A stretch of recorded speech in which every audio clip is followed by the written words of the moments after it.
ഇപ്പോൾ ഗവൺമെൻറ്റിനെതിരെ വലിയ രീതിയിലുള്ള സുപ്രീം കോടതി വലിയ രീതിയിൽ ഉത്തരവാണ് അതിപ്പോൾ കേരളത്തിലൊരു പ്രതീക്ഷ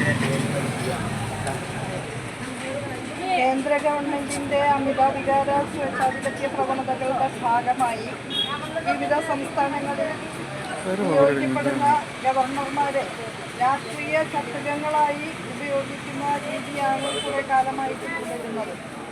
സംസ്ഥാന നിയമസഭകൾ ജനാധിപത്യപരമായ നിലയിൽ തെരഞ്ഞെടുക്കപ്പെട്ട ജനപ്രതിനിധി സഭ ഏകാഭിപ്രായത്തിൽ പാസാക്കുന്ന ബില്ലുകൾ ഒപ്പുവയ്ക്കാതെ പിടിച്ചുവെക്കുകയും 1 വർഷത്തിലേറെ കാലം പോലും പിടിച്ചുവെച്ചതിന് ശേഷം അത് രാഷ്ട്രപതിക്ക് അയച്ച് വീണ്ടും കാലതാമസം വരുത്തുകയും ഒക്കെ ചെയ്യുന്ന പ്രവണതയാണ് പല സംസ്ഥാനങ്ങളിലും നമുക്ക് കാണാൻ സാധിച്ചത്.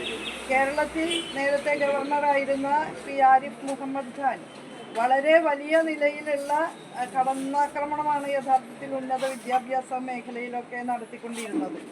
ഇപ്പോൾ തമിഴ്നാട് ഗവർണറുടെ ഏതാണ്ട് സമാനമായിട്ടുള്ള പ്രവർത്തനങ്ങളുമായി ബന്ധപ്പെട്ട കാര്യങ്ങളിൽ സുപ്രീം കോടതി വളരെ കൃത്യതയോടുകൂടി ഒരു വിധി പ്രസ്താവം നടത്തിയിരിക്കുന്നു എന്നുള്ളത് കേരളത്തിനും ആശ്വാസം പകരുന്ന ഒരു കാര്യമാണ്. നമ്മളും സുപ്രീം കോടതിയെ സമീപിച്ചിരിക്കുകയാണ്.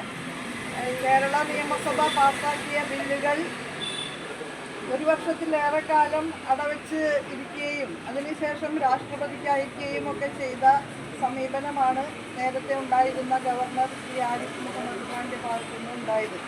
അദ്ദേഹം ചാൻസലർ എന്നുള്ള നിലയിൽ വലിയ രീതിയിൽ നമ്മുടെ ഉന്നത വിദ്യാഭ്യാസ സ്ഥാപനങ്ങളിൽ സർവകലാശാലകളിൽ കടന്നു കയറി കാവ്യവൽക്കരണ അജണ്ട നടപ്പാക്കാൻ കഴിയുന്ന വിധത്തിൽ സുപ്രധാനമായ ഉത്തരവാദിത്തങ്ങൾ RSSൻ്റെയും BJPയുടെയും വക്താക്കളായവർക്ക് നൽകുന്നതായിട്ടുള്ള കാഴ്ചയാണ് നമുക്ക് കാണാൻ സാധിച്ചത്.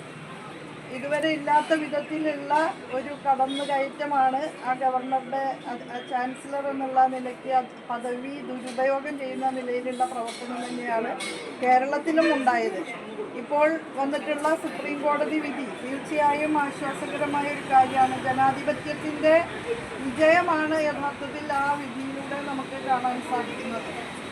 ജനപ്രതിനിധി സഭ, ജനങ്ങൾ തിരഞ്ഞെടുക്കുന്ന ജനപ്രതിനിധി സഭ പാസാക്കുന്ന ബില്ലുകൾക്കുള്ള വാലിഡിറ്റി ഉറപ്പാക്കുന്ന തരത്തിലുള്ള ഒരു തീരുമാനമാണ് സുപ്രീം കോടതിയുടെ ഭാഗത്തുനിന്ന് ഉണ്ടായത്. അത് തീർച്ചയായും ഇന്നത്തെ പശ്ചാത്തലത്തിൽ വളരെ ആശ്വാസകരമായ ഒരു കാര്യമാണ്. ഇപ്പോൾ ഇവിടെ ഒരു സിനിമ പിടിച്ചാൽ പോലും ED ഉൾപ്പെടെയുള്ള എൻഫോഴ്സ്മെൻറ്റ് ഏജൻസീസിനെ ഉപയോഗിച്ചുകൊണ്ട് വേട്ടയാടുന്ന അനുഭവമാണല്ലോ നമുക്ക് കാണാൻ കഴിയുന്നത്. അപ്പോൾ ഫാസിസ്റ്റ് പ്രവണതകളെല്ലാം മറനീക്കി പുറത്തു വന്നുകൊണ്ടിരിക്കുന്ന ഈ കാലത്ത് അങ്ങനെയുള്ള കേന്ദ്രീകരണ പരിശ്രമങ്ങൾ ശരിയല്ല എന്ന് ഉറപ്പിച്ചുകൊണ്ട് രാജ്യത്തിൻ്റെ അഭിമാനകരമായിട്ടുള്ള ഫെഡറൽ പാരമ്പര്യങ്ങൾ നല്ല രീതിയിൽ അടിവരയിട്ടുറപ്പിക്കുന്ന ഒരു വിധിയാണ് സുപ്രീം കോടതിയുടെ ഭാഗത്തുനിന്ന് ഉണ്ടായിട്ടുള്ളത്. സമാനമായിട്ടുള്ള വിധി പ്രസ്താവം തന്നെ കേരളത്തിൻ്റെ കാര്യത്തിലും ഉണ്ടാകുമെന്നാണ് ഞങ്ങൾ പ്രതീക്ഷിക്കുന്നത്.